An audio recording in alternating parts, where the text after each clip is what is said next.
Hi, I'm Dave Barnes. And I'm John McLaughlin. And welcome to Dadville. Dadville is a podcast where we talk about life, love, and the pursuit of awesome dadding. It's funny thoughts and deep talks. So please, enjoy your time here in Dadville and enjoy this episode with... Bart Millard. Hey y'all, it's Dave from Dadville. Hopefully by now you know that Dadville is a wonderful, fun side gig for John and I, as we're both actually singer-songwriters in our real life here in Nashville. And speaking of singer-songwriter, I wanted to tell y'all about my latest release, Remembering Greatest Hits Acoustic. Over the last few months, I've been releasing some of my favorite songs I've ever recorded, and you can hear them all right now. That's literally right now. It has been so fun hearing these stripped-down acoustic versions of songs that people know and love. These are the songs that helped me build my career, and I'm so excited to share them with y'all in a new way. So, if you can, and you will, and you want to, go check out Remembering Greatest Hits Acoustic, available now. John. Dave. John. John. Dave. There it is. Okay. Are you doing a rhythm thing? Well, no, I was just wondering, it was jazz. I was seeing what kind of response you were going to give me. Do you remember the first time you shaved? Oh, we're still going to that. Well, it's jazz. I do what I want. Nobody can box you in. But the question remains, John. Sorry. Go ahead. Do you remember the first time you shaved? Oh. Well, actually, no. I was just kind of born with stubble. Gosh, you and George Michael. I knew it. Childbirth was painful. Not so much for you. However, that didn't stop me from developing a regular grooming routine thanks to our friends at Manscaped. Yeah, the Manscaped Platinum Package 4.0. 4.0. They've had 4 of them, and this is the newest one, and it's the best. It's the one-stop shop for the man who deserves everything, okay, guys? They designed this package to allow you to fully align your entire hygiene routine with elite products. I knew you were going to say elite. So inside the Platinum Package, here's what you'll find. Tell me. The Lawnmower 4.0. Okay. The trimmer. Yep. The Weed Whacker. Yep. Ear and nose trimmer. Get both. Which I love. I use that thing all the time. Yep. Ultra Premium Body Wash. Use it every day. Yep. Ultra Premium 2-in-1 Shampoo plus Conditioner. Beautiful. They're both in there. It's one bottle, but they're both in there. How do they do it? We got the technology now. Ultra Premium Deodorant. Crop Preserving Anti-Chafing Ball Deodorant. Ooh. Crop Reviver Ball Spray Toner. Anti-Chafing Boxers. And the Shed Travel Bag to hold all your goods while you're traveling. Guys, if we wonder why they love us, we don't know why, but we just know that they just do. In addition to shaving, you can now completely upgrade your shower routine with the Ultra Premium Body Wash and the Ultra Premium 2-in-1 Shampoo and Conditioner. Again, I don't know the science, but it's 2 things that are one. You'll have your skin and hair feeling hydrated and smelling so fresh. So fresh. Manscaped even threw in 2 free gifts, Dave, to their Platinum Package 4.0. It's so good, but they did even more. Even more. The Manscaped Boxers and the Shed Travel Bag. Yeah. Love them both. Yep. Bring your comfort and boxers to another level. Get 20% off and free shipping with the code DADVILLE at manscaped.com. That's 20% off with free shipping at manscaped.com. And be sure to use the code DADVILLE and use the Platinum Package, people, because the gold standard is no longer good enough. Oh, I see what you did there. So folks, we had, about 3 minutes of really... It's the best. The best conversation you'll never hear right there until I realized that I wasn't recording. It'll be just for subscribers. And then they do a smart list. I can't listen to the Jordan Peele. It's our Patreon. Yeah. Dang it. It's we're not letting anybody get to that unless you guys pay us $1,500 a month to be a part of our Patreon. And you can hear all the Bart Millard stuff.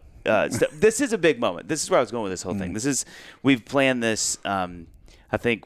Like I said, I don't know, it was like 6 months ago, and then you were like, we're doing a tour and selling lots of records, so we're too busy. It was weird. You booked the tour right after we got you on the show. No, it was a year ago April because our album was coming out. Boom. And so our publicist made the rounds, like who do you know and stuff, and so we talked about it, and it didn't work out. And you also said I don't want to be known as a dad. And the album tanked, by the way, so that was great. Well, thanks for that. You're going to see a big bump. I blame you and Nate Bargazzi. Oh, my gosh. Touche. Okay, so Bart, so what we do is we have like a brag sheet that we begin with, and yours is nothing. This is no slouch. You have done some things in your life, and buckle up because this is your life. I can't wait. Yeah, you ready for this? So we talked about this, formed MercyMe in '94, which we just got the back on. In Texas, but quickly moved to Oklahoma. No, in Oklahoma, quickly moved to Texas. I knew you were going to contradict me. It's so complicated. Yeah, I like my version of it. Yeah. Well, okay, that's fine. Okay, thanks. Okay, Yeah. good. Wait, does this play in Oklahoma? Because you guys have a road there. Yeah, well, You have no, literally, we're the what'd they tell us? We're like the inspirational song of the state of Oklahoma. It's like next to the national anthem almost. Yeah. Kind of. Okay. Yeah. Like at hockey games, they sing that instead of the national Yeah. anthem. Wait, it's inspirational song under 80 beats per minute. Oh my God. In the fall. In the key of D. An odd years in Oklahoma. Oh my Very gosh. specific. That is so funny. Didn't Shay from Dan and Shay has a, what is he named in Arkansas? He has a street named after him or something? Yeah, something like that. I can't remember. Yeah, I remember being really impressed, but I'm like, It was God, like what's something named after him? cul-de-sac or something. Yeah. Half of a cul-de-sac, and the other half's Dan. Yeah. Even though he's not from there. So band released 6 independent albums, 10 studio albums, 2 Christmas albums, and 3 compilation albums. Nominated, MercyMe, this is crazy, nominated for 15 Billboard Music Awards. Won 8 Dove Awards, which we call an aviary, including Artist of the Year and Group of the Year in 2004. 2 American Music Awards for Favorite Contemporary Inspirational Artist. You won. This is really remarkable, truthfully. ASCAP Christian Songwriter of the Year, which is a huge deal. 2 solo albums, which is cool. They're not with MercyMe. You just shelved. Hymned #1 and Hymned Again. I love that so much, that title. And nominated for a Grammy for his 2008 solo album, Hymned Again. Voted Best Male Vocalist by Christianity Today. His song, I Can Only Imagine, I don't know if you guys know that song, was made into a movie in 2018, which this is a whole other conversation we're going to have about this. But Dennis Quaid, Cloris Leachman, Trace Adkins. This is crazy. 4th highest grossing music biopic of all time. That is, you know that, I'm sure. No, I don't think I knew that. And highest grossing independent film of 2018. Appeared on albums. And then Queen came out. It's the 5th highest. Then Elton John, 6th highest. Watch it move. But look, folks. you paved the way, though. Yeah, I Those did, didn't guys I? never would have done Yeah, that. yeah. They thought, maybe there's a story with Queen. It's working here. Maybe. Appeared on albums with Steve Gersh Chapman, another Dadville alumni. Third Day, Phil Wickham, Gloria Gaynor. Mm-hmm. What is that? That was on the last album that tanked because you wouldn't put us on the podcast. Oh my God. No, we did a disco song, and we thought it'd be legit if we asked her, and so she did it. No way. Yeah, it's was that awesome? Yeah, it was incredible. Yeah. Gloria Gaynor of I Will Survive fame. Toby Mac, many more. His memoir, I Can Only Imagine, was released in February. Was that with the movie kind of thing? Sort of. The movie was just like there was all the inaccuracies of a 2-hour movie trying to cram 20. So it was normally you have a book that turns into a movie. We wrote the book as the movie's being filmed, just trying to clear things up. Were you?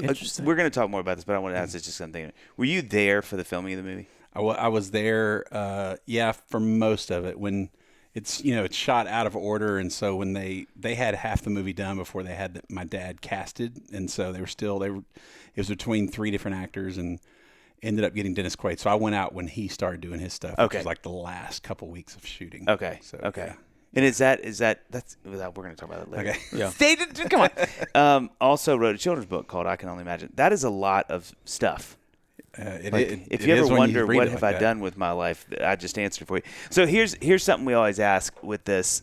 Having heard that, if I time jumped back to 20-year-old Bart, let's say 18-year-old Bart, right, and I read that to him, what is his response going to be? If I'm like, this is going to be you, this is what your life's going to be like. Oh, I think it would be a joke. I mean, it's you hope you dream of making music, but actually doing it, especially growing up in a little town, and my dad was kind of like, look, man, this is before American Idol and stuff. Right. Like, the odds are so slim, just get a job. It was the whole thing about going to college just for the backup plan. In case, in case your God-given dream doesn't happen, be a music teacher. There's nothing wrong with that, but it's just it was weird for me to spend a ton of money on something I hope to God never happens, the backup plan. Right, yeah. And so my dad passed away in 9th grade. Freshman in college. He got cancer in 9th grade. And then my grandmother was the one that said, because she was paying for my college, and she goes, it's your money. If you want to just do whatever. Holy cow. So I started a band, and I was the only one that didn't work another job. I just made phone calls and played booking agent and manager and all that kind of junk. And so until the money ran out. So she just said, "Here's the cash." Yeah, she saved like a college fund my whole life. And when Dad died, she knew that I'm going to be wasting money. There's no way he's finishing college. And so I'm still a sophomore in college, technically. So it keeps me young. And what were you studying in college while you were there? What was the backup plan? there? I think it might have been why I quit. But I wanted to be either an English major. I don't know why. Or I wanted to do like marketing and stuff like that. I wish I would have done marketing. That would help me in a huge way. Yeah. But are you kind of the guy in the band that thinks that way? Yeah, for sure. Yeah. And it's funny because the English major is not even really fair. I was the guy in high school that I didn't want to go to like the advanced English where they did like Macbeth and read a bunch of crap. And so quote unquote. Yes. And right. so Read a bunch of crap. not that Macbeth's crap, but it was when I was in anyway. Sure. And so I would like not do well to stay in the normal English, which was just grammar. And what's funny is it's the most brilliant thing because writing lyrics, it's like I'm not a grammar Nazi, but I'm always real picky about the way things are said. Yeah. So I'm always curious about people who grew up in sort of like non-musical homes or especially like random towns throughout the world that aren't like a Nashville or, big city where there's kind of a culture for that, for creativity. What was there like a song you wrote and you played for friends or was there a moment where people were kind of like, hey man, like I see what you're doing and I'm affirming it, or you just felt a real, like, I think I can figure this out?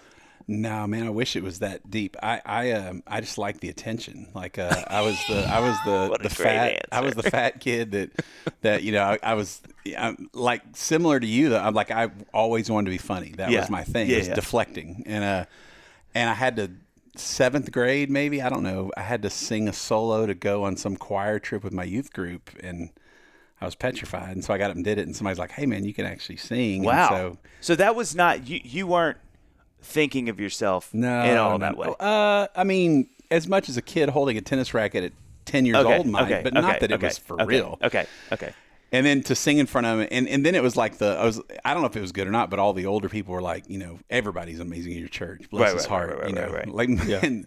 And so it was enough to make me want to feel that again and sing again. And then at some point during that time, like I actually. I came to know Jesus. Like grew up in church, but came to Jesus when I was like 13 or something like that. And things changed there. And I don't know, music just was always an escape. Like I'm obsessed with music always as a fan. Oh yeah. Just obsessed. When did that start? My whole life. Like the whole time. I have a brother that's 5 years older, and he introduced me to Electric Light Orchestra when I was real little. So to me, it's like not that they're better than the Beatles, but they were my Beatles. Yeah. It's like whichever James Bond you see first. Yeah, like I unfortunately saw Roger Moore and argued that for a while and realized I was wrong, that he was better. Right. But it's my first one. Right. Well, ELO is that for me, and I was obsessed with everything ELO, and Jeff Lynne's still my absolute hero. Have you ever met him? No, but this is about as close as I can get. It's so when they made the movie, the guys knew that ELO is a big deal. So the opening scene is "Don't Bring Me Down" is what they play, and then they have like ELO albums in my room. And so the movie's out. I think we're about to do our first screening or something. There's no turning back, and I get a call from the directors, and they're like, "Hey, we got a problem." I'm like, "What?" And he said, "Well, we got permission to use ELO stuff. Well, we just found out we have permission to hang the artwork, not use the music, and it's already out." Like it's, and so I'm like, well, what are you telling me for? What are we doing? He goes, well, his publicist or whoever, publisher, I don't know who it was, said because Bart's such a huge fan, maybe he should try writing Mr. Lynn a letter to see if he'll change his mind. And so I'm sitting there sweating bullets, like literally. I bet I wrote it and wadded it up, wrote it, and start on. So you literally did a letter. Start on my phone, and it's like, this is not right, and got like a pen. Like I was so nervous. Oh my gosh. And I wrote this whole thing about like how he changed my life and got me through all these crazy family things, everything. And I gave it to him. We sent it. And then about a week later, the publicist said, "Hey, Mr. Lynn has the letter, just to let you know. We'll keep you posted." And so never heard anything about if he read it or whatever, but the next day we got cleared for all the music. No. And so I don't want to know what really happened. I want to believe he read it and was like, anything for you, Bart. Yeah. And so now I'm afraid to meet him and find out. He's sitting in his room with a pile of wadded up response letters. Right. He's like, it's not right yet. Maybe I should type. No, I'll do E. No, I gotta stay. I get it. Felt that's tip? that's why I'll never ask or want to meet him, because I want to believe that happened. Yeah. He has been. I've been on a huge Beatles deep dive, and it's so much fun hearing how, with Paul's albums, obviously producing them, but I didn't realize how involved he was when they did the Beatles. Oh man, the Beatles, the Free Fallin', the Wilburys, all that thing. He's the closest thing to the fifth Beatle, I think. Yeah, and how he redid when they did the mid '90s, the anthology. He produced and kind of co-wrote that stuff. Yeah, that was all that same season. The Wilburys was his idea. He produced it all, and then if you listen to that behind Full Moon Fever and stuff, it's like. Yeah. He's kind of like, how Van Halen, their drums. Jeff Lynne's Well, sound. that's the thing, and I know this is his fan, but I'm always blown away by how he would track guitars, 5 of them at a time. Oh, yeah. So he'd put one mic in the middle. That's why when you hear those guitars, Yep. those acoustics, they sound so unique. Yeah. And he's not layering them. He's literally we got 3 guys in a room around one mic playing. Yeah, we just did that. We're working on an album right now. We're about to hand in, and we did a deep dive on these documentary stuff, and ended up doing that on half the songs just to try. No way. Yeah, it sounds great. Does it sound? Does it sound like that? Yeah, it sounds amazing. It's unbelievable. There's 4 guys around it, it's killer. It's so super cool. Excited about it. Yeah. So did you? So there wasn't a moment. Well, did you have a song, though, even in high school, even college, where you wrote and people kind of went, hey? Now, I never wrote a song until I was 24, 25. So how old were you when you were talking about the choir trip? Were you sang That would have solo? been sixth or seventh grade. I think it was sixth grade. I'd just gone to youth group, and that was the thing they did, and I didn't know it.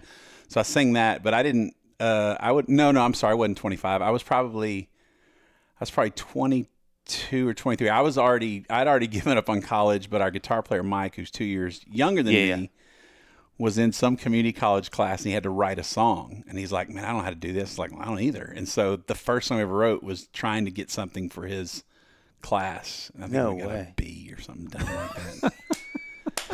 I'll never forget. I took songwriting at MTSU, true story. And now I think of this and I'm like, what in the heck? But I wrote a song, and I'd been writing a couple years, so it wasn't that was good, but I had some familiarity with it. And I remember turning in the song, and the guy who was a professional songwriter in Nashville, who I don't remember, and I don't even know who he is and what happened to his life, but I remember him saying at the end of the assignment, we were supposed to write a blues song, and I wrote this thing, whatever, and turned in. I remember I was like, hey, man, I'd love to, what'd you think of the song? I'd love to get it back. And he's like, it was great. And I was like, and this one you give him tapes. Right, literally, right. You'd go home and record it on a little thing and then turn it in. And he's like, I just kept it. And I was like, and even I didn't know anything about copyright law. I was like, oh, he's like, it's great. I just kept it. I was like,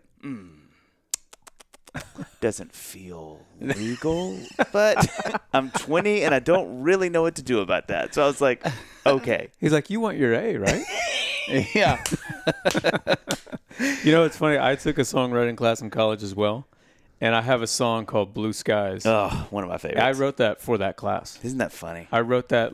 It makes absolutely no sense. It is such a good whatsoever. song. But I was going to the class, and I ran into somebody who was also in the class, and it was in an hour. And he was like, "Hey, did you finish your song?" And I was like, "We have to write a song today."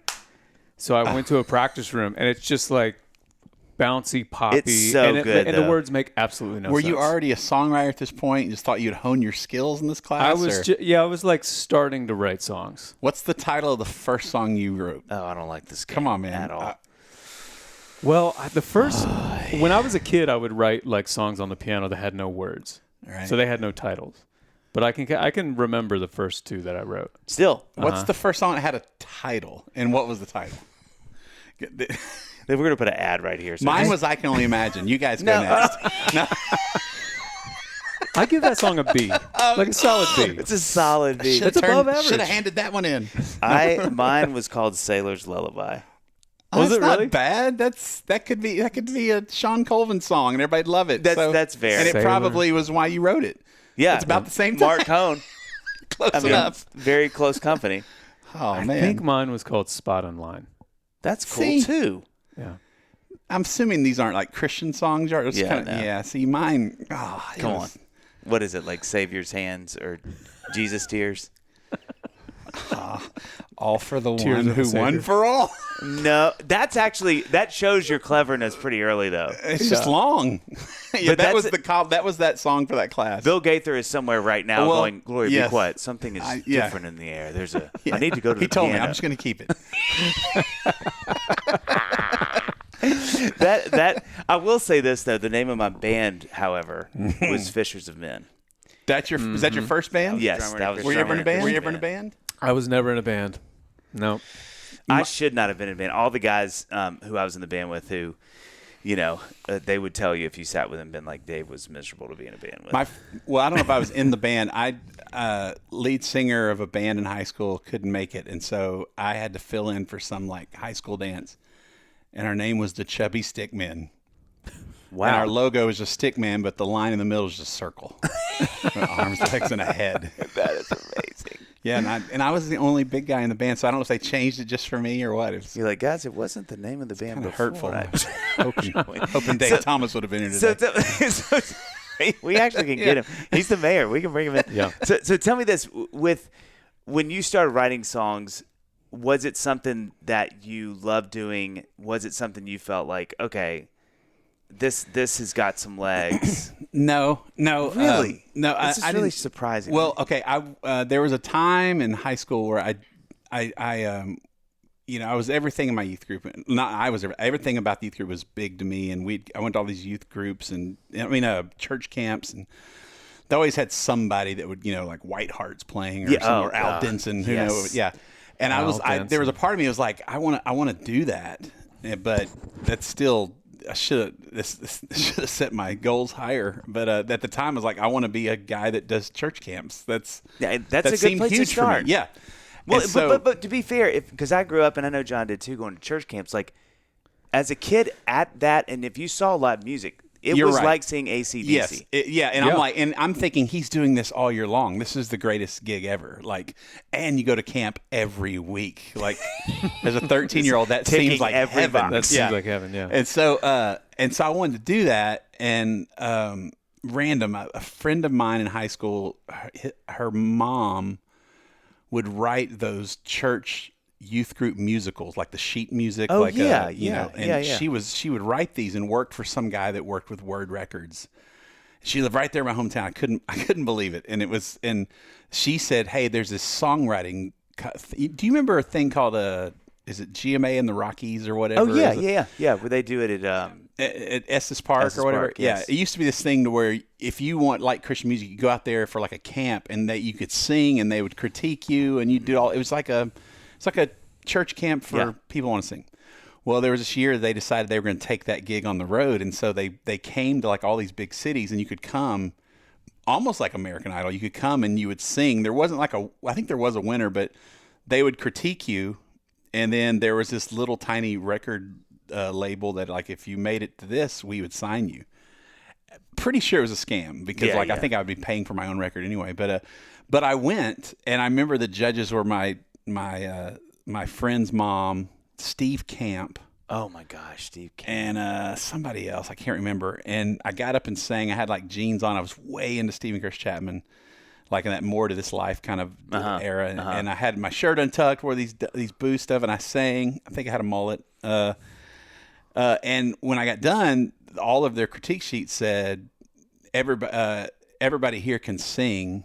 You need to figure out how to write songs or something like that.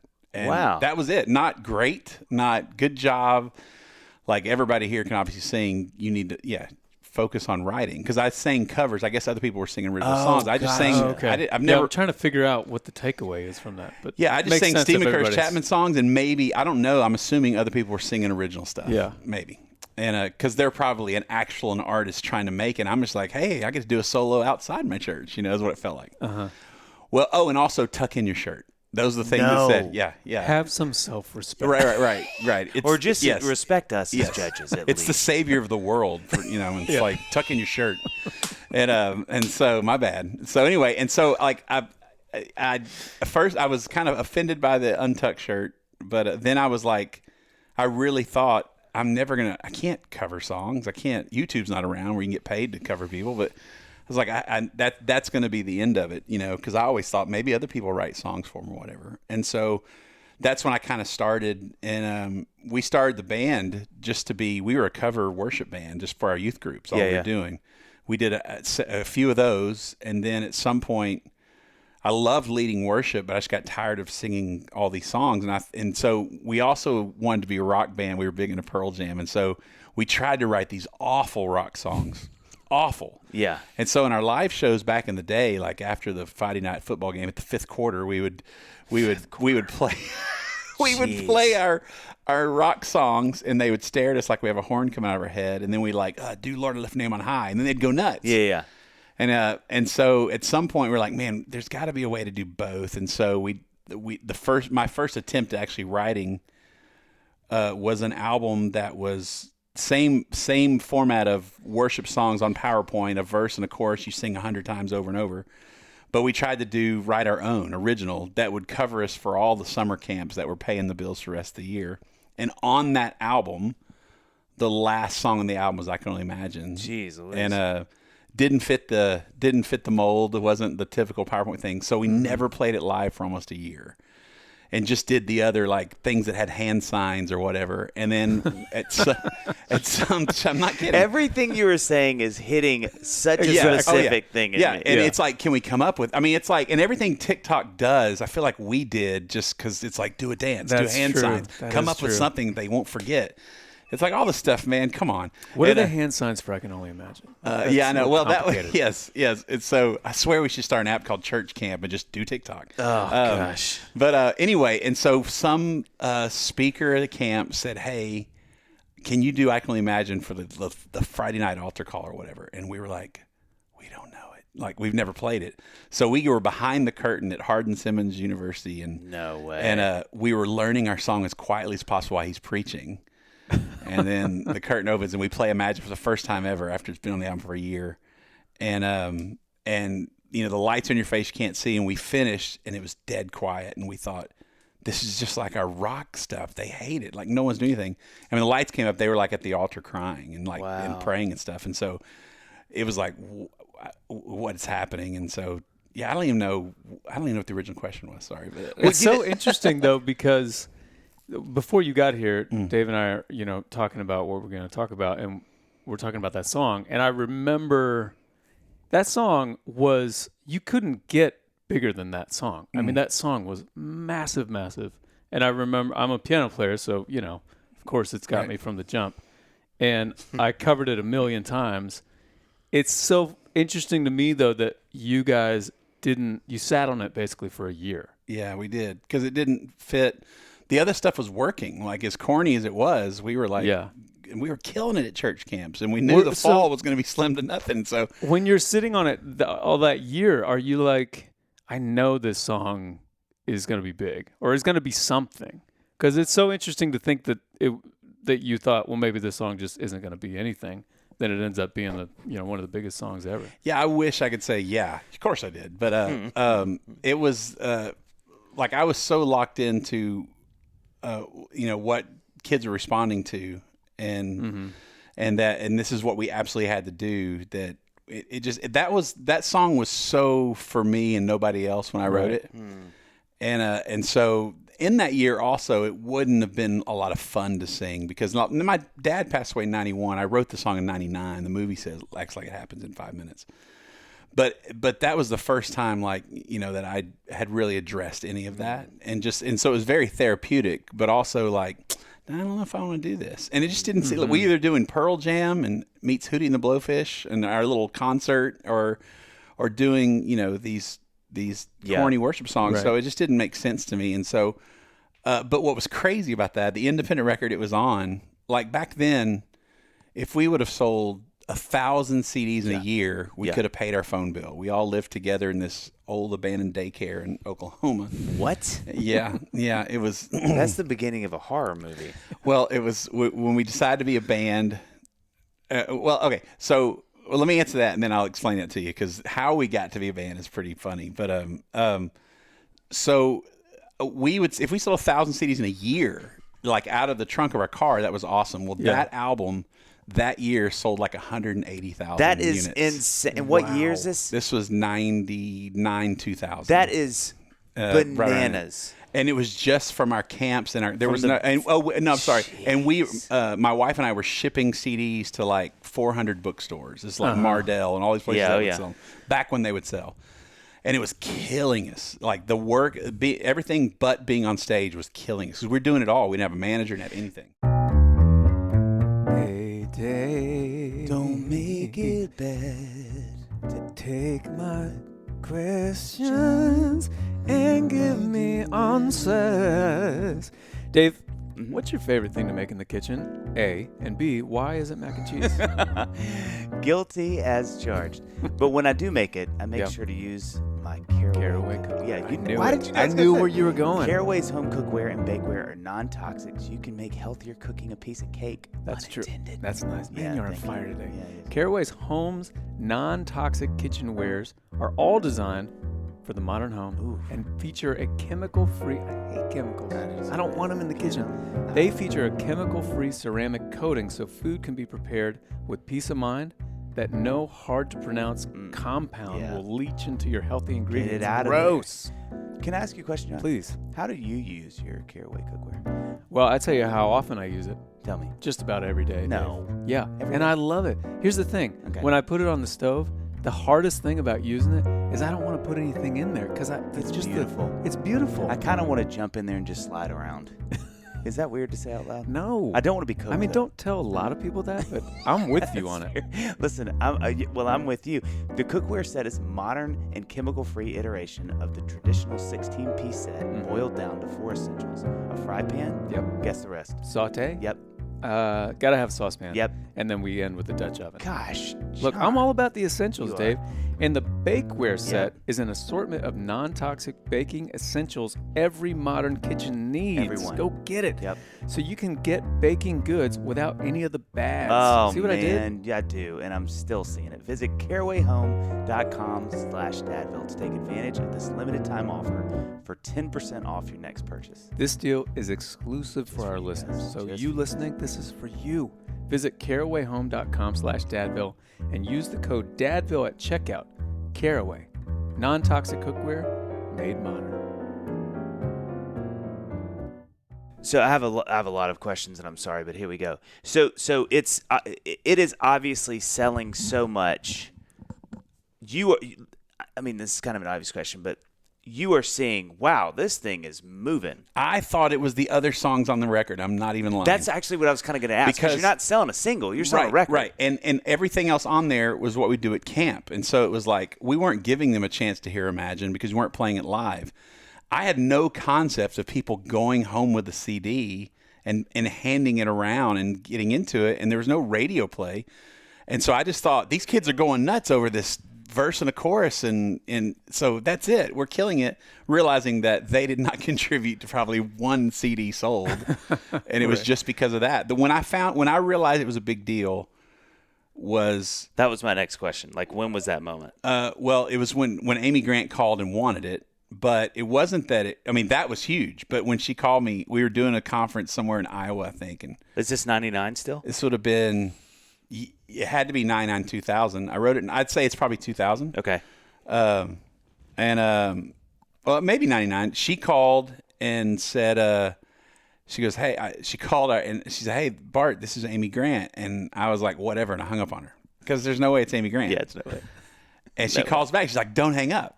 And I'm like, well, who is it? She goes, this is Amy Grant. I was like, come on, man. She goes, no, I'm serious. It's Amy Grant. And I heard her say, I should have had Jen call ahead or something like that.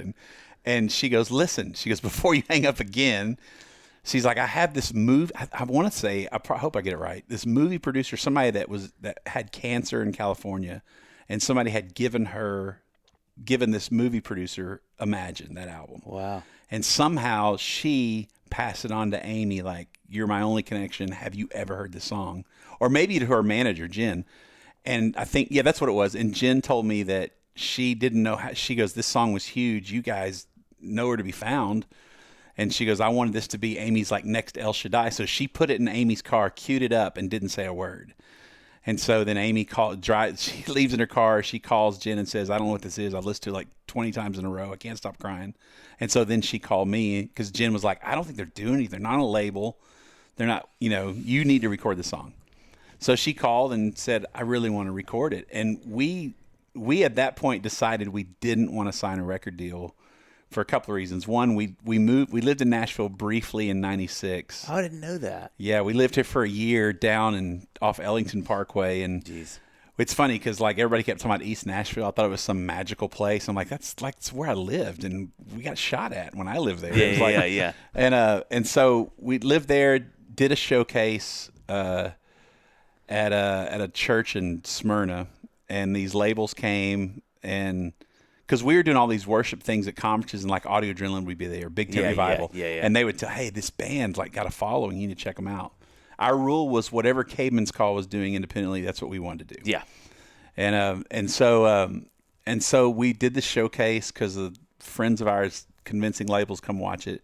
Did our dumb concert of original songs. No one cared. And it was a youth group we had also been leading worship at during that year. So we told them, you better act like we're the Beatles. And so these kids went nuts. They're like, who? You're like, ELO. They're like, yeah, right. And so they went nuts. Well, when we were done with our 10 original songs, they wouldn't stop cheering. And we're like, no, too much. We don't have an encore. Stop. And they did what they were told and went berserk. So we're like, we had to go back out. And so all we knew is to do worship songs, which were the songs these kids knew inside and out because we did every Wednesday.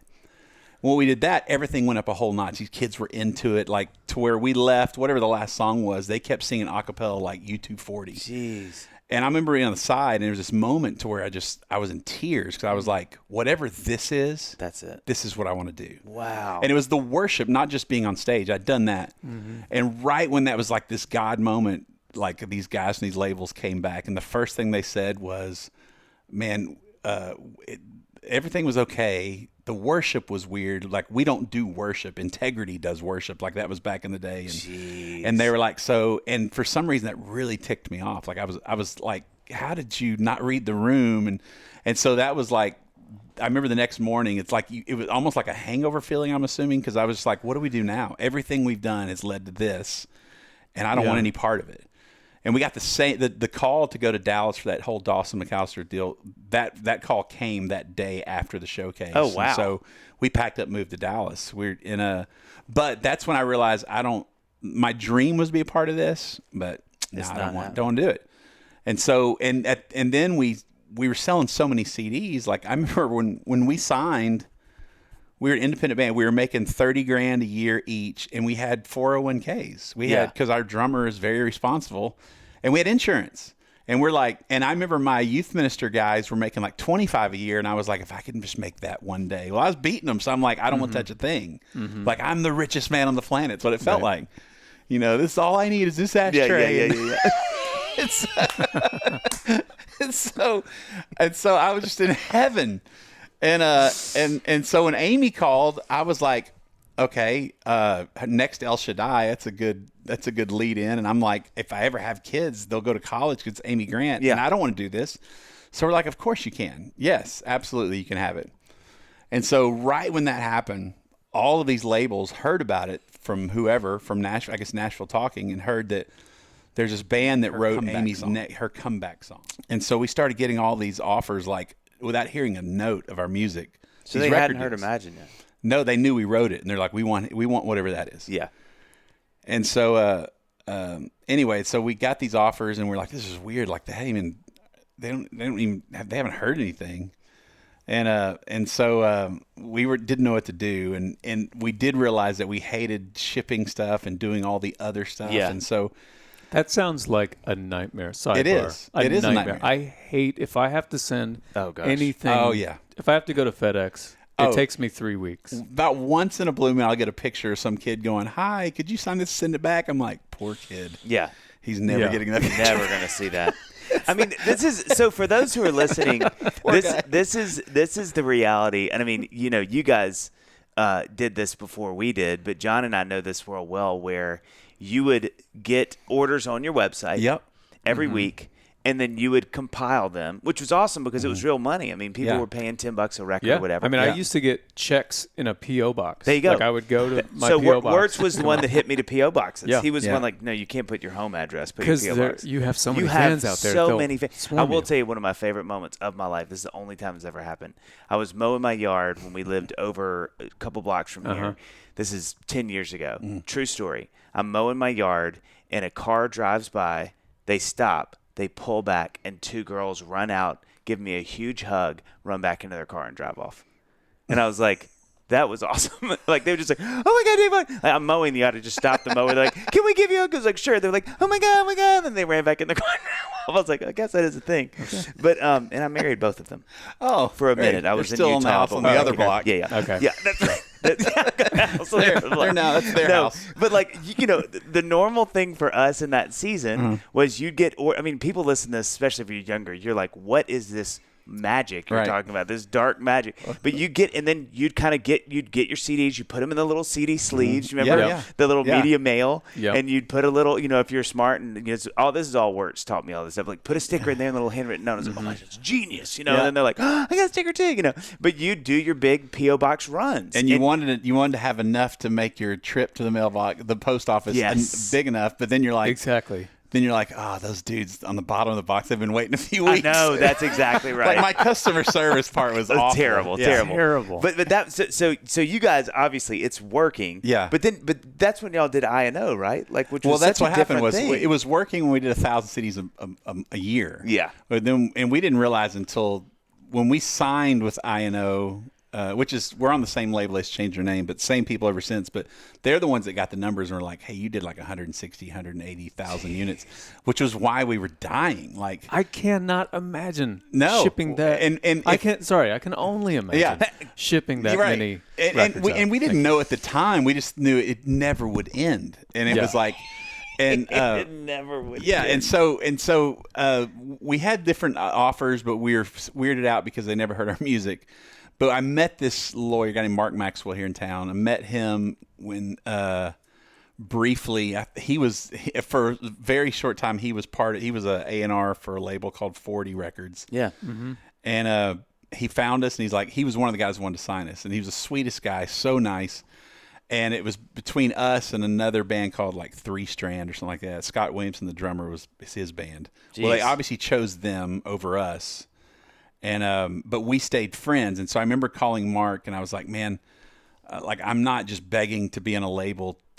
I'm sick of sending these CDs out. Yeah. Like, and a manager's like, without a label, you can't have a manager. And then label's like, without a manager, you can't have a label. It's like, where do I start?" He goes, "Okay, I'm gonna tell you. You got to call this guy named Jeff Mosley." No, he said, "Call this other guy that had a label. I can't remember the name. Sam Chappell, I think was his name." And he said, "Call him. He's doing this new business model that." Like, it's a partnership. You pay for the album budget, he pays for marketing. But obviously, some kid in their new kid can't afford this. But you guys have something going, so it's meant to both can either win big or lose big. Like, you're invested in him. And then he goes, "Well, you know what? Don't call him because he has like the Toyota version of it. Jeff Mosley's doing like the Lexus version called I&O. Same business model. He's working with Brooklyn Tabernacle and." Call him and let him turn you down and send you to Sam. That was the idea, because Mark was like, "I'd kick myself if you didn't check with Jeff first." Yeah. So I remember calling Jeff, and he answered. I'm like, "Mr. Mosley, my name's Bart Millard. I'm with this band, MercyMe, and I'm trying to get it out because I think he's going to hang up on me." I'm like, and Amy Grant, what's my song? And you're the greatest, that kind of thing. And you are my greatest fan. And so he goes, "Hold on." And he clicks over, and I swear I thought he hung up on me like the rudest way possible. Like, he put me on hold, is never coming back. And I'm sitting there going, "No, he wouldn't. Surely I'm on hold." Right. And he finally comes back. He goes, "Okay, tell me all that again." And I was like, "Can I? What happened?" Like, he said, "Well," he goes, "you just called. I was on the other line with my wife praying about how this business model would work with a new artist, literally." What? And he goes, "And you called in the middle of it." And that gives me goosebumps. And he told her, he said, "I got to call you back." And sure enough, like, that was like on a Thursday. The next Tuesday, he was in Dallas with a contract in front of us. Jeez. And he knew our music inside and out already from that album, and told us, like, this one song has sold a ton of records. The others will never be heard by humans again. And we're like, yes, sir, Mr. Mosley. That's in the contract. Yes, right. Yes, that's right. I will. Yeah. And we were like, and he was the only one that even took the effort to meet us in person. So we signed it. Yeah. We were just like, yep, we're in. Which now, I mean, you guys were geniuses. It could have, like, the thing is, we were so in. If it would have tanked, we would have lost everything. Gone down with it. Yeah. But we own all of our own publishing, everything from That's that deal. amazing. He was the smallest label, and he's like, I don't have anything to offer, but I can keep as much of what you can own as much as, like, I don't want the publishing. I don't want this or whatever. And so when it did win, it was like winning the lottery. I mean, you look like geniuses. Yeah, and that's why we've been with, we're still with him to this day. And it's just like every time a record deal's over, we're like, we don't know how to make it better, so let's keep going. let's see. So with that song especially, He has to buy his dinner. Yeah, this time Fleming's. Yeah, I was gonna say Captain D's for a while, Right, but now right. it's Fleming. So with a song like that, it feels like it's had all these lives. So did Amy's? I actually forgot about Amy. She did it, so she released it. She did. What happened was Amy. So she's going to record it. Amy takes her sweet time and everything, and so during that time she was going to release it. We signed. And we signed with I Know, and the whole thing was going to be from the writers of Amy Smash Hit Imagine. Here they are. So she was supposed to come out first, then us. Well, a year later, she's still nowhere near it, and so and our album's done. We're like, what do we do? Did y'all re-record it? Well, the agreement was it was her song, her single. We did re-record it and put it on a B-side in our album just to show, and she was totally cool with that. But we were ready to release the album. And what's crazy is during that season when she's recording, she invited my wife and I, Shannon, to come meet her. And I'm a massive fan, and I was so nervous, and my wife's a massive fan. So we went to Sound Kitchen, and she's working on the song, and I'm like all things music, producers, musicians, and I'm about it all. Yeah. So I walk in, and this guy's at the board. He's by himself. It's like right after lunch. So I guess Amy's out to lunch. And it's just him. And I'm like, I'm knocking. I'm so nervous. And he spins around. It's Brown Bannister. Ugh. And I'm like, oh my gosh, it's Brown. And I'm freaking out, but trying to be cool. Because most people probably wouldn't know who that is. But I was freaking out that Brown was there. And so he's the nicest guy on the planet. We start talking and stuff. And he's like, man, I want to play it for you. But, I don't know. Let me call Amy and see if she's cool or if she wants to wait. Well, Amy was so nervous. She goes, play it all for him. Like maybe even get rid of him because she was doing vocals next, and she didn't want me to be there. And so then I thought, I'm going to hear the song and shoot off and never meet her. But he goes, no, you can say hi on the way out.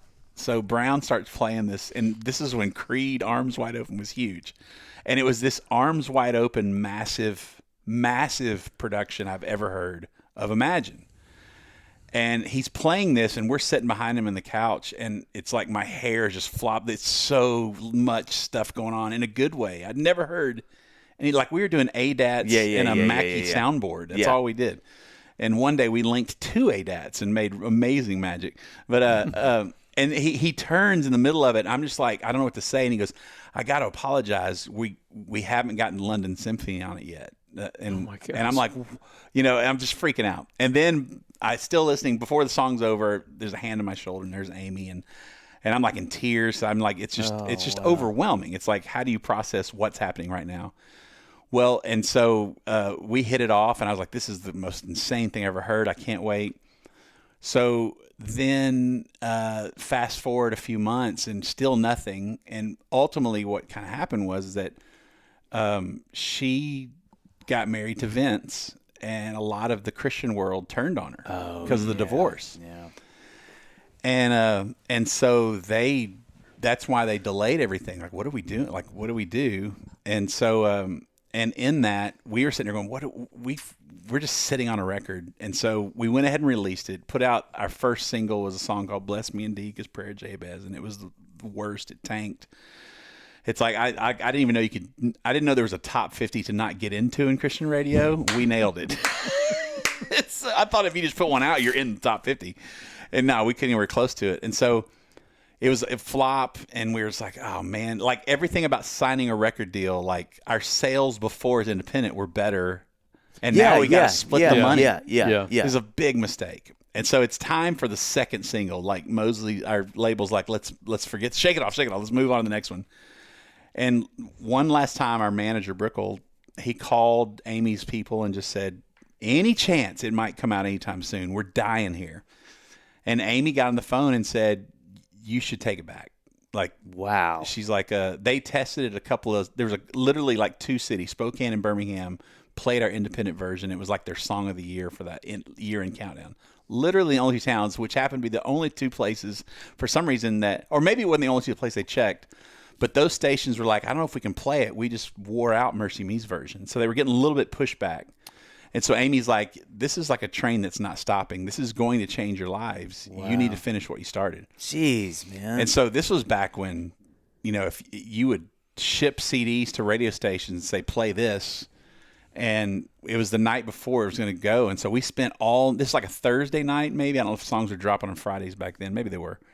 But we spent all night calling their voicemail to say, don't play it in the morning, give us a week. And then we just burned CDs with the label as fast as we could and put them in those sleeves and shipped them to every station and got it there in a week. And then everything went nuts. And so Amy eventually did an acoustic hymns called Legacy album that her and Vince did that are all acoustic hymns, and she put an acoustic version of Imagine. That's all there was. And the other one, nowhere to be found. Like it got destroyed. Like Brown said, they killed the masters. And so I'm like, so you don't even have a version? No, I heard it that day, and that's the only time I heard it. But that was what those radio stations heard of hers. I guess, yeah, I guess so. And then, but didn't it? So y'all's released, but then you wasn't it sometime later that it did the mainstream release? We released it we released it to Christian radio and like the only reason I know this because it's around when my first son was born. So we released it like October of 2001, right? And in January 4th of 2002, which my son was born, that week I happened to be I was home with my newborn doing an interview, and they told me on the air that it just gone number 1. It went number 1 the same week Sam was born. And so that's the only reason I remember that. And so, it sold, our album went from, I think we sold like 4,000 units our street week, and which for a new artist, I guess was admirable. And then but it went down fast, like nothing. And then it went up to about 20,000 units a week. Jeez. For about a year. Like it went, so it went platinum during the Christian run. And then we recorded the next album called Spoken For, and we already were pushing the first single, and it was just like a week or so away from going number 1 on Christian charts. And I get a phone call, and they're like, "Hey, dude, you need to turn on this top 40 station in Dallas. They're playing Imagine." I was like, "Oh, there's no way." And this is right after 9/11, so it was a little bit of the perfect storm, I think. For all people ask, why did it happen? I just things lined up in a weird way, and so this guy was doing a like Howard Stern shock jock kind of show. It was called, literally the show is called Fitz and Big Gay Steven in the Morning. That's their morning show. And he would do a truth or dare where people call and dare him to do perverted things on the air. Well, somebody called and dared him to play Imagine. And he was like, that's the dumbest thing ever. We're not that kind of show. Well, then his fans started dogging him for not taking the dare. And so he said, all right, if somebody gets me the song, and somebody drove the song to the station and got it to him, and he played it. And by this time, I'm getting a call saying, you need to get on. They're playing your song. So I turn on the station. It's called Jack FM is what it's called. And when I turn on, all they're saying is, quit calling, we'll play it again. Are you serious? That's amazing. For the next 4 hours, it's the only song they played for the rest of the show, over and over. And they would stop and talk for like 30 minutes and play it again. And people were calling in like in droves, like crying, like thanking them and stuff. And he started saying like, rumor has it, the guy that wrote it lives in Dallas. He needs to be calling me or whatever. And so I was so scared. And especially because like growing up a little church boy in a show called Fitz and Big Gay Steven, I was like, I didn't know this is not my field of expertise. Right. And so I finally got the nerve to call, and we talked for an hour or so till the end of the show. And he was like, what is happening with the song and all this stuff? And people would call and talk to me and in tears and everything. And it was, and so, it started, it was just a big deal at this Dallas station. And they were one of the first ever to use the internet to have fans vote their top 10. And for 6 months, we were number one, and J-Lo and 50 Cent in the Club was 2. And then J-Lo and LL Cool J had a song that was 3. Those were the top 3 for 6 months, and we never went off number 1 during that time. Well, during that... When did you guys all tour together? Exactly, yeah. It was amazing. And, like a summer run. Yeah, we are. Yeah, rock, paper, scissors. Who's closing? And, and so... Wait, I'm just trying to make sure I get the timeline right. Your version of that song had gone number 1 We had already January gone of that platinum. year, for that year. In 2001, right? 2000. We released in 2000, went platinum, and then 2001... We've released our second album. So your second album. And so 9/11 it had been has number happened. 1 already. In It Christian already music. gone platinum, and it was done, and we have moved on. Like about a year later than is when this radio thing happens. Something like that. Yeah. Okay. And so then all of a sudden this happens, and word gets around different DJs that, hey, this song's going nuts. And it was like kind of harkened back in the days when you hear like Wolfman Jack would lock himself in his booth and just play a song. These DJs got excited about they were kind of into finding something. And so these other stations that were friends of that DJ or that he worked at their thing in St. Louis decided to try it, and it worked again. And people were like talking about it. And the biggest thing the DJs would tell us later on was that we've never had someone call and thank us for playing something. Jeez Louise. And so they were into it. Well, Man. So I called the label. I'm like, what do we do? Like, I mean, normally if you're going to go pop, you're going to water something down, but this is Dance with the Girl That Brought You. What do we do with this? And they were like, well, we don't know. And so they had this idea that we sent CDs to all the top 40 stations, and it just said, please play it once. If you get a response, play it again. If not, just throw it away. And not like New York never played it, LA never played it, but all the places that did, it went number 1 on their local charts or whatever. The craziest one was in Orlando. We became a bit to where they just made fun of us the whole time. Like they thought it was the biggest joke, made fun of their stations. And they're like, because word would get around and Orlando would ask for it. And they're like, come on, dude. And so we became an ongoing punchline for their morning show every day. Like, like they had like a top 10 reasons not to play Jesus music, all this stuff. Well, and our label or somebody got a hold of them, and they're like, look, and maybe they were mad because somebody in label kept asking. I don't know. But they said, all right, tell you what, we're going to do like a battle of the songs. So they made a huge deal and led up to this. We're going to play both these songs, and you're going to vote which one stays and which one we burn, literally burn. And so it was 50 Cent in the Club and us. In the Club was the biggest song. And they did it. And I don't know about now or if they even exist anymore. But at the time, it's the only song to ever get 100% of the vote. And Imagine beat it by 100%. And they became our biggest fans. Like they flipped and became massive supporters. Like such cool guys. But they were That's like, amazing. Yeah, That is amazing. It is amazing. So did it end up? It charted in the mainstream, right? Yeah, it went. It went top. I think it was top 5. Well, it went to number 2 in like the adult contemporary, and then it went top 10 on top 40 without L.A. and New York, which Without, it yeah. shows you how much the other I stations. think New York did play it once, but L.A. or maybe it's the other way around. I don't know. I think L.A. played it because like New York, like all the talks, like Leno would have us, but none of Letterman. There's no way. New York was opposed to it, and L.A. was a little softer for that kind of stuff. John, can I be honest with you? Well, you didn't give me a chance to respond. Well, this is a test. Are you going to do it? Okay. Dave. Yes. Okay. Okay. Can I be honest with you about something? Please. Call me Dungeons because I'm dragging today. Okay? I mean, I'm really struggling. That is so bad. Yeah. Listen, me too. But Yeah. listen to this. What? Listen. You know what that is? What? That's something that can help. What? And what, it's not a nap, Dave. What is it? I'll tell you what it is. Okay. It's a signature line of incredible coffee created by one of the best roasters in America, voted by Gear Patrol. That is Dave. that is oddly specific, which I respect Yep. and totally agree with. Methodical Coffee's Dadville You guessed blend. it. You guessed It's it. created around an amazing trifecta of taste. Let me guess. Okay. Okay. Yep.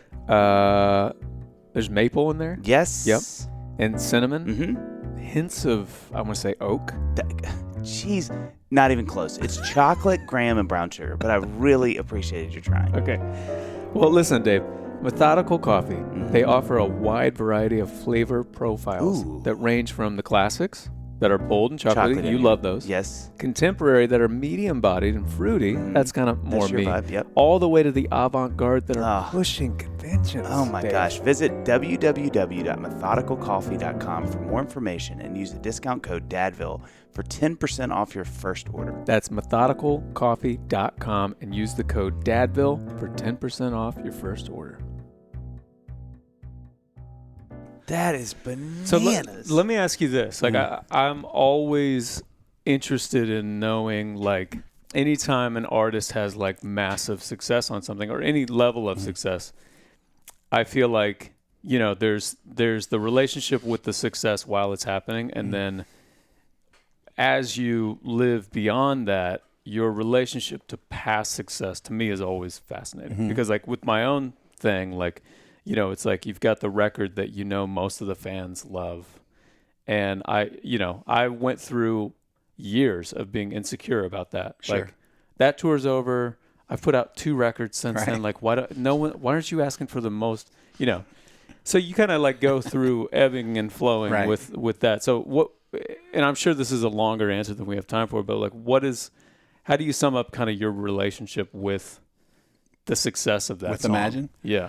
I mean, I'll never complain. Like, there are nights we get tired of doing it or whatever, but we're no dummies. Like, we get, you know, we're going to always play it. I think the joke was like Audio Adrenaline. They were like, man, why couldn't ours been that and not Big House or whatever? It's like, you know what I mean? Like, we got to play it every night or whatever. But no, I never, and I struggled more with the whole pressure of duplicating it than like I love Imagine, and what I love most is that 20-something years later, every night the response is somehow different than it was the night before. Like, these people are genuinely into it, like they've never heard it, or there's something, the song has become theirs and we're doing something live that they've been waiting for. And I get that and I appreciate that, and so I give it everything I have on that. The hard part was just the pressure of following it up for a while, and you know, or the whole, you know, maybe you should do another Heaven song. Like, I struggle with that stuff more than it's like, you know, it's because, you know, we have Imagine, let's just sing that and do something different. And so they go through seasons to where, like, I don't know if I'll say run away from it, but like, you know, there'd be reasons like it's not reinventing the wheel for us, but that next album we would intentionally, like, I don't want it to be anything like this, even though it would be, you know, but, you know, it's MercyMe, it's my voice, but you want to feel like you're trying to push the envelope. Right. Yeah. Even though it's never being pushed as far as you think it is. Exactly. Yeah. But to me, I'm like, man, it feels good to me. So that's the biggest struggle. I don't think I've ever said, like, I don't want to sing it tonight. There are songs that are personally that I can't sing just because I'm so far beyond like what that song is with my dad. It's just a song for everybody else. Does that make sense? It's like I've separated from it, and so and I just love the fact that people still dig it, and the fact that I'm getting to be in a band and play kids games, what it feels like, for 28 years is nuts, and so I've done my best to try to remain grateful, you know, for sure. But yeah, I've never had the only time they probably struggled was that very next song and it was an internal pressure and a label, just like, because it's like, how do you duplicate going to pop radio? And you don't, like, what's the next move? We don't water it down. Well, if we're as bold as the first one, there's no way it's going to happen again. Yeah. And what's crazy is like our next song, which is a song called Here With Me, off of because we just skipped that second album. By the time Imagine run its course, Word of God Speak was blowing up on Christian radio. And that was the second single off Spoken For, I think. But it was more like, that was great and all, but the label's focused on the mainstream stuff. So by the time Imagine ran its course, it was time for the third record. So the mainstream, and that was kind of like our second album, was an album called Undone. And which is that's the album when I first heard of you, because Jeremy Cowart was doing our photo shoot. Oh, yeah. And was it Chasing Mississippi? Yeah. I don't know if it was brand new to me. I don't know how long it had been out, and he was playing it during the photo shoot, and I was like, "What is this?" And he was like, "Oh, it's Dave Barnes, man. I guess all you guys were buddies, kind of come together." Yeah. and I was obsessed with that record. I still love that record. And so anyway, and that was just a nugget there, a treat for you. But I'm gonna make that my ringtone. so the first single off Undone was a song called "Here with Me," and the cool thing was that they said, well, we'll try to go to mainstream, and we were also trying to promote a tour, and all of those radio stations, like, were whatever that song did for them, people thanking them and stuff. They were so grateful. They never charged us for our ads for tour spots. Wow. They instantly played it no matter. Like one guy was like, I don't know what Christian is or isn't. I just dig you guys. So they played it without even, there was no testing. And I think it did top 20. That's amazing. That's insane. It really is. And that was the last time we kind of tried, because it was like, you can't write a book for this. I don't know how right. And it was a weird time, because like I wouldn't wish that season on my worst enemy. Wow. Because we were doing almost, I bet we got close to 300 dates a year those couple of years, because we already had the Christian stuff. And you booked. had kids now. Yeah, I had one. Yeah. Jeez but Louise. we had a platinum record in Christian, so we were booked like crazy. And then this mainstream stuff was like overnight, like, hey, you've got to go to Lino on Thursday. You got to do this. So it was like, well, don't say no to any of it. And so the hard part was, the mainstream stuff was cool, but like I was at a place then, not that it's changed, but at that time I wanted to charge hell with a water pistol, and my calling. Charge hell with a water I was pistol. d ho, dude. Running into hell. Charge hell with a water pistol. Okay. I mean, I'm that tracking is with you an now. amazing image. Yeah, pew pew. And so, but I was like, I believe what I was doing mattered so much, but I never like the church stuff. I never looked at it like I have a chance to share the good news with mainstream, because there was it was like that thing you do, leave your headphones, like you're 2 seconds in, sing the song, you're out. Yeah. And so I was more bothered that it was getting in the way of our Christian market. Wow. And, and the label's like, this is, everybody wants this or whatever. And it was cool. It was awesome. But I was the one that was kind of like, hey, man, can we not do that again? Because, one, we're not going to be able to plan it. There's no way. Yeah. We're not going to manufacture this. And so it's great if they like it or whatever, but this is what we really want to do. Yeah. And so, yeah, it was just hard. I mean, it happened so fast, and it was just so, man, just flying from coast to coast. And, one night we'd be at First Baptist Church, wherever. Then the next night we'd be at Fort Hood with Jessica Simpson and whoever else singing to the guys that caught Saddam kind of stuff. And then we'd go back to First Baptist wherever, and then we'd go to Ryan Seacrest Christmas special. And then it was like, oh, I hated it. I mean, I loved being there and doing it. I hated the travel. Yeah. So I hated the travel. with a newborn. Oh yeah, or yeah, 1 year old. It was hard. It was really hard. And it was tough. But what, and the crazy part is that when the movie happened years and years later, it happened like on a bigger scale than all that. But at this time, we had the wherewithal to say no to stuff, and so we really had a chance. Did it chart again? Yeah. Like it did. We did a new version, and it was all. I just wanted With Lecrae. Exactly. We and Pitbull. The only reason I did a new version is because I didn't know the rules, and I thought, man, because Lionsgate had gotten on board with the movie, and I thought, there's no way you're going to win Oscar, but if you have an original song, you might get nominated, because that's all about them putting their bucks behind it. And Lionsgate said, like, hey, we're not a Pixar show, we're not a musical. They said, but like, this is around a song, and you're the only one we have, and so they were willing to. I was like, just to say you're nominated, who cares? Like, that's amazing. And that's one of those categories, like, it's not, it's like best packaging or whatever, and it's not a big one. Best packaging. I called Ben Shive and was like, we got to do a new version of Imagine. So we did it, and I loved it, and then put it out there and realized, it has to be a song that's never been released before. It has to be literally original. So I was bummed. So is that the version that then went to radio, or the original version? Well, we made a greatest hits album called Imagine with that, and that went and charted. It didn't chart.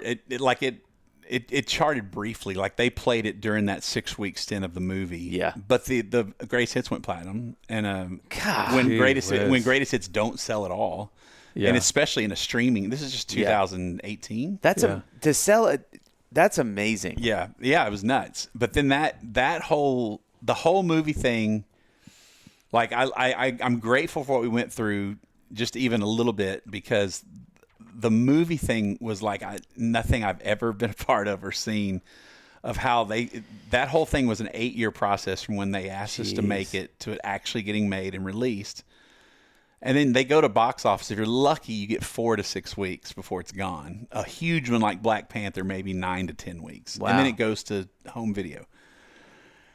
And so it's like you spend all of this time for it to be a mad sprint for, let's say, 4 weeks, and then it's over.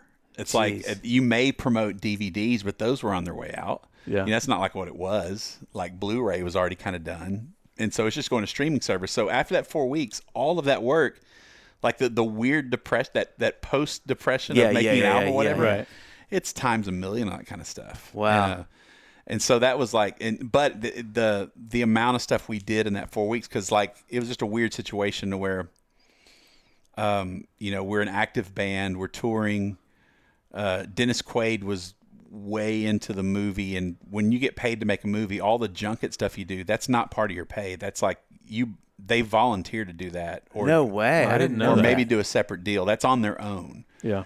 And of course they some of them may have back end to where it's good for them to do it, but he was all in, dude. And so us and Dennis just made the rounds to everywhere, and like it would be like 2 or 3 or 4 places in a day, like flying back and forth. Jeez. It was nuts, but it was fun. It was really fun, but it was crazy. The only reason it was fun because it was over in a couple weeks. Yeah. Yeah. But, Well, you know, I'm curious about with your kids. Like, what was it like with them with the movie? It was awesome because everything before happened when my first son I got 5 kids, and Sam is 20 and my youngest Miles is 11. And this one was amazing because all of them were old enough to enjoy it. Like they knew that Dad made music. They've heard stories of old, if you will, or whatever, about the good old days or whatever. But that whole thing, like everything from the premiere, they did the Skirmerhorn, and Scott Hamilton got involved and made it a massive thing. And it was just done so. It's a whole different level from this corny little Christian band that, like it was, and for them to be there and to eat it all up and to see the movie stars and all that kind of stuff that was the raddest part of it all, was that they were old enough to I mean, take I it can in. only imagine how I would be on the drive home after that. It's just like the car's quiet and you're kind of looking in the rearview mirror like, Oh, dude! That's I right. told- oh, Go and- ahead, and kids. pops. Oh, and Pops. and you and I that's probably what both. I've been telling you guys. Yeah, and that junk. This whole bit's what I do with my wife always, just as a joke. So they're all kind of dozing off, and I'm like in my little tux or whatever. I'm like, still got it. She's like, oh, you're the dork. And I'm like, that's right. This minivan is a limo. That's just somebody telling me that. It may not be, but So one of the things I thought about with that movie, because I know it showcases a lot of your dad and your relationship, which obviously I'm sure is fabricated to some degree. yeah, for sure. But again, I keep thinking about your kids. 'Cause I think about me, like what it would be like for them if they're watching that. Is that something where you're in the car or the next week or two, they're like, hey, was Granddad like that? Or what was that like? Or did they know that? Yeah, That relationship walking in, and how'd that play out? They the good news is, because it took 8 years, like I've talked a lot about my dad on stage, and a lot of my therapy has been songs I've written because of that, like Dear Younger Me and all this other stuff, and so they've heard me talk about it for all of their lives, and so, but in that process, like when I read the first script, it was very emotional. You see the first edit, it's very emotional. You see it in front of a crowd, it's very emotional. Like all the first times are really intense. But they're also, every time I'd read something, I realized I need to kind of explain what's happening, you know, and so they were kind of, without actually seeing it, they were very aware of it and how he was. And, there's some scenes, like my whole thing was like, there's a lot of inaccuracies. Like I grew up in a neighborhood like this, not on a farm, but it looks better on the screen. Yeah. Stuff like that, or like the colors of my high school football team, just dumb stuff that I didn't care about. But like the violent scenes, the conversations, they were really cool to handle. Those were as accurate as I can remember. Like handle those with kid gloves. So when he breaks the plate over my head, that was incredibly accurate. But whether it was snowing outside or daytime, I didn't care. Does that make sense? Yeah. And so those were the scenes to where it was like, you can prep your kids as much as possible when he smacks a plate over your head. My middle daughter just kind of held onto my arm in the theater and just like was, and because I was like, that was the premiere was like, I'd seen it in front of a few people, but to hear people laugh at the jokes or gasp at that stuff, dude, I was a wreck. Like, I can't it's like, imagine. yeah, it's like and I thought I was, Dennis Quaid of all people told me when we were filming, he said, watch it as many times as you can before it comes out. You've got to desensitize yourself to it. Yeah. And that definitely helped. But it's like being funny here and then 10,000 people laughing your jokes or singing your song. It's a rush. It just affects you more. And I remember just them gasping and just instantly sobbing. And then my daughter holding me that's got me sobbing, stuff like that. And so that's the last time I've seen the movie was the premiere. Really? Yeah. I mean, it's not like a rom-com. It's not the most. It's got to be so bizarre. Fun joyride ever. But how has your relationship with your dad informed how you parent? Like, oh man, it's definitely evolved. Like, there was a long time when I grew up thinking that I was going to be a divorced parent because I'm a divorced kid. Wow. Like I didn't have a choice. And so there's a lot of anger. Like when my dad passed away, he's my best friend. He was unbelievable, but that was his life turned around. I'm in high school about to graduate and we were like buddies. Like I lost my best friend. Not so much on the parenting side. Didn't get a lot of, hey, let me fix this. So it didn't leave me much as how to be a parent, but my best friend passed away. And so just trying to figure that stuff out, like all of us are like those moments to where it's like it's in the moment or right after I realize I'm doing exactly what my dad would have done or like I don't have a short fuse, but there are some things like ordering in a drive-through will just set me off for my kids. Like, I hate it so much. And I'm like, and it's nothing. Like I've never snapped on my kids like my dad did, but even just raising my voice, I'm like, I swear I would never be that. Yeah. Almost to where I'm the most passive-aggressive man on the planet. Well, that's what I was going to ask. I so don't want to be him. And that's in that sense. Yeah. I wondered if it would push you so far the other way that you're not able to discipline. 100%. Like discipline is tough for me. And then like my mom just passed away like 2 weeks ago. Oh, jeez. And that's a whole different, that's a complicated relationship, but it was beautiful at the end. But, just going through that in the last, she'd been really, really sick for about 70 or 80 days. And so just going through that this last season, it's I don't know. I some of these things, like I start seeing with her, especially, there are things that I almost resented that reminded me of her, like things she passed on to me, so if you will. And it wasn't because the things were bad. It's because there was a resentment I had to work through with, kind of feeling like I got left by my mom when I was young. And what was the question? I just ran off. No, that was, you nailed it. Just like how your parents affected your parents. Yeah, it's just, and I right now I'm trying to. I know what I was going to say. Disciplining is hard, my kids.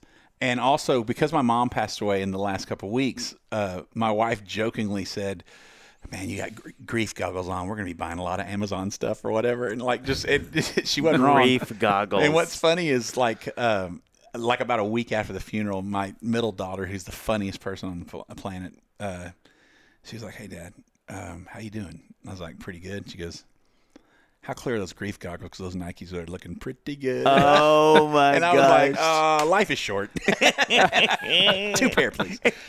But like, so, and they're so, and my mom, there's a couple of things that have affected me as a parent. The best advice I was ever given, which is pretty vague. Somebody told me before Sam was ever born, my oldest, he said, Shannon and I stress out about if we're going to get it right or not all the time. Yeah, yeah. And somebody, I think a doctor or somebody told me, goes, hey, man, if you worry whether you're a good parent or not, you're probably a pretty good parent. Oh, man, that's a good word. And he's like, so just relax. He goes, because there are a lot of people that don't even worry about it at all and don't care. And I was like, and for some reason, that's something I've held on to for a long time, because you're going to get it wrong. Right. But even the fact that you may lose sleep over getting it wrong, it's better than most, Hey, Dave. John. Yeah, you're on it today. Listen, I'm reading your vibe, but you're humming a lot. Well, I can tell you're sort of off in the clouds. Yeah, What's going on? I'll tell you why. Okay. And this will make it all make sense. Okay. I just finished a new Knew song. it. I knew it. Yeah, but there's something missing. Huh. Can I tell you, I got just the thing to kick it off. Wait. Yeah, I don't think that's gonna work. Oh. Like at all. Oh. However, Oh. that is the sound of another sale on Shopify, man. the all-in-one commerce platform to start, run, and grow your business. Shopify gives entrepreneurs the resources once reserved for big business. Yep. So upstarts, startups, and established businesses alike can sell everywhere, synchronize online and in-person sales, and effortlessly stay informed. Scaling your business is a journey of endless possibility. If I've said that once, I've said it 1,000 Well, that's how times. you always describe love. Yep, that's right.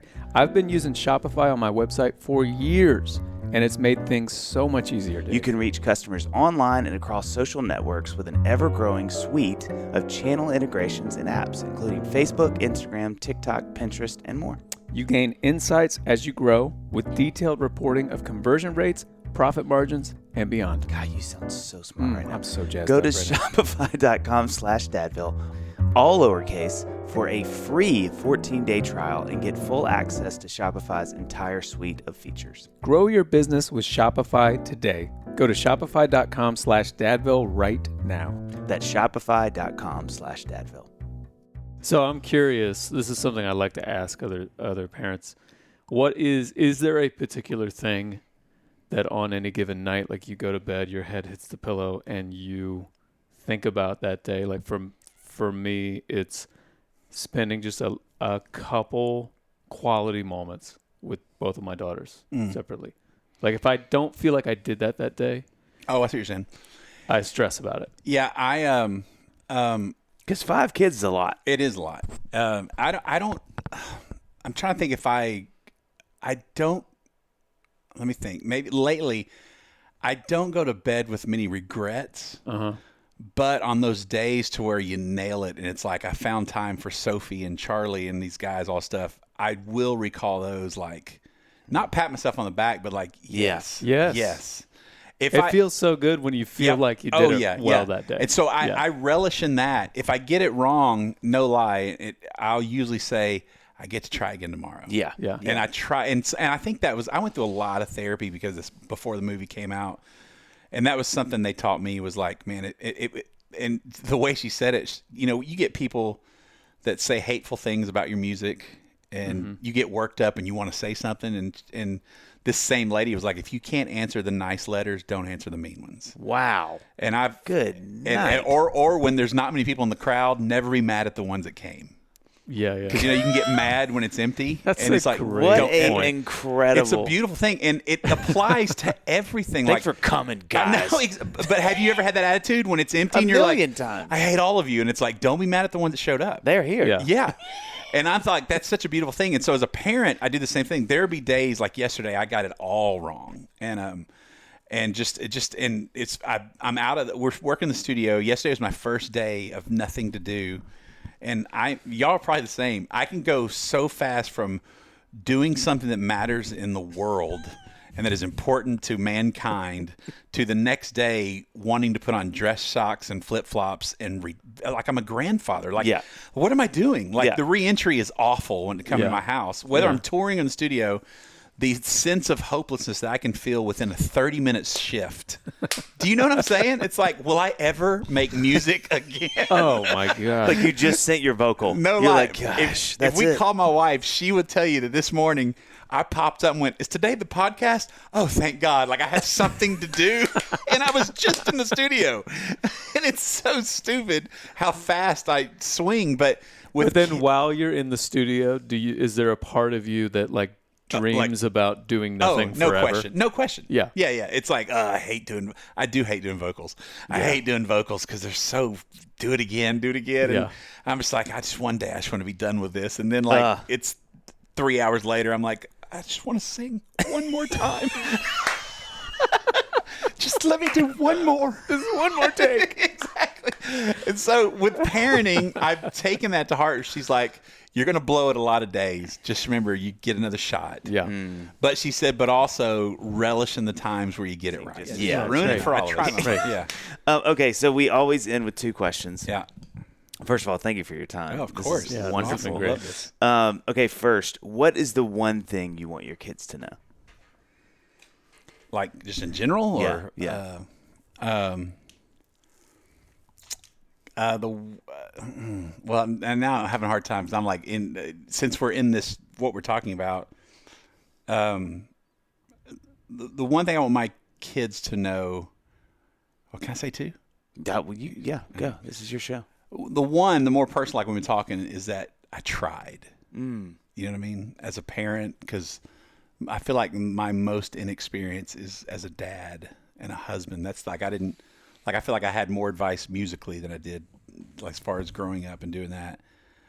And the other one would be that probably most important of all is that Jesus matters, because like a preacher's kid, I'm assuming like they see the ins and outs of what I do, and they see, first world problems of all the success, but so much to where don't change a thing, don't derail this MercyMe machine, to where they would see me unhappy with that I can't do whatever I want musically, or I can't, or I've got to be this or be on all the time. It's got to be like a preacher's kid, to where they see both sides, and sometimes they become very bitter towards it or whatever. That's been that would be the two, I guess, for me. Yeah. I grew up in a bad home, and then found out what grace was, and it was like discovering fire. What's weird for this is my kids are truly growing up in grace and identity. And it's like, what do you discover when you've been around fire your whole life? Does that make sense? Like, it's just like another Tuesday for them, and it was life-changing for me. Yeah. I think it was Sinbad that talked about it. He goes, you remember when you were a kid, he goes, nobody remembers the good times. You just remember the lessons are learned when you almost killed yourself. When you walk in and you're not blinking, like something just happened outside with your friends. And it's so true. It's like, that's when your life is shaped forever. Yeah. And I'm just like, man, I know my son being a diabetic news too. There's these things, but I'm like, how do I get across to them that Jesus matters, not because it sold records, not, you know what I'm saying? Yeah. It's a challenge, but that would be the thing I'd want to It's know. like an occupational hazard. It really in is. some ways. It really is. Yeah, that makes sense. Yeah. All right. Very last question. Yeah. We're still on. We're good. There we go. We're good. What do you want your kids to say at your funeral? He tried. And it would be the same that the band has said, like when the band's over, what do you want people to say about us? Is that we tried to do it with integrity. And that I'm the same person at home that I am anywhere else. And that I was just there, that I was present, not there, that I was present. Yeah. Because I can't always be there, but I can do better at being present. And man, I'm one of the few that COVID, we made it through. We were healthy. We got it, but it wasn't a huge deal. And so I'm not belittling it all, but it was a game changer for us because, when you travel for a living, I mean, I'm hoping that I never have that much time. I mean that I don't want the world to come to an end, that I'll never get that season again. And we are very aware of it. And so there were days to when the most important thing I did that day was what flavor ice cream am I getting with Sophie, my 11-year-old. And it was freaking awesome. Yeah. And I'll never, I mean, I'm so sorry for the people who went through loss, and I'm not, but I'm just like, for us, like it was like I was at church one morning, and this wrecked me. I don't know who said it. And they said, name something, describe COVID, what you're going through. And somebody's like, depressed, alone. And then one guy said, saved my marriage. Wow. And I lost it. Wow. And I was like, all right, man, yeah, I'm such a sap, dude. And just like too. what was the Sleeping at Last, the Enneagram songs? It's like, if you want to know what number you are, just the one you cry hardest at is you. It's got you. I hit 6 and I was done, man. I was gone. I'm looking for the exits. Wiped out, man. Yeah. Anyway, but yeah, that one, when he said saved my marriage, I was like, gosh, like, I don't know. hit hard for me. Yeah. And our marriage wasn't in a bad spot, but thank God I was able to, just because we travel so much, to try to be present and say, this may never happen again. Yeah. Like, this may my kids will never be this age. I'll never have this time. And so every day was like, if we're going to get ice cream, we're doing it big. Like, you know, that's the way it felt. Yeah. You're a legend. You Thanks for guys, being on. This is Dadville, great, finally. man.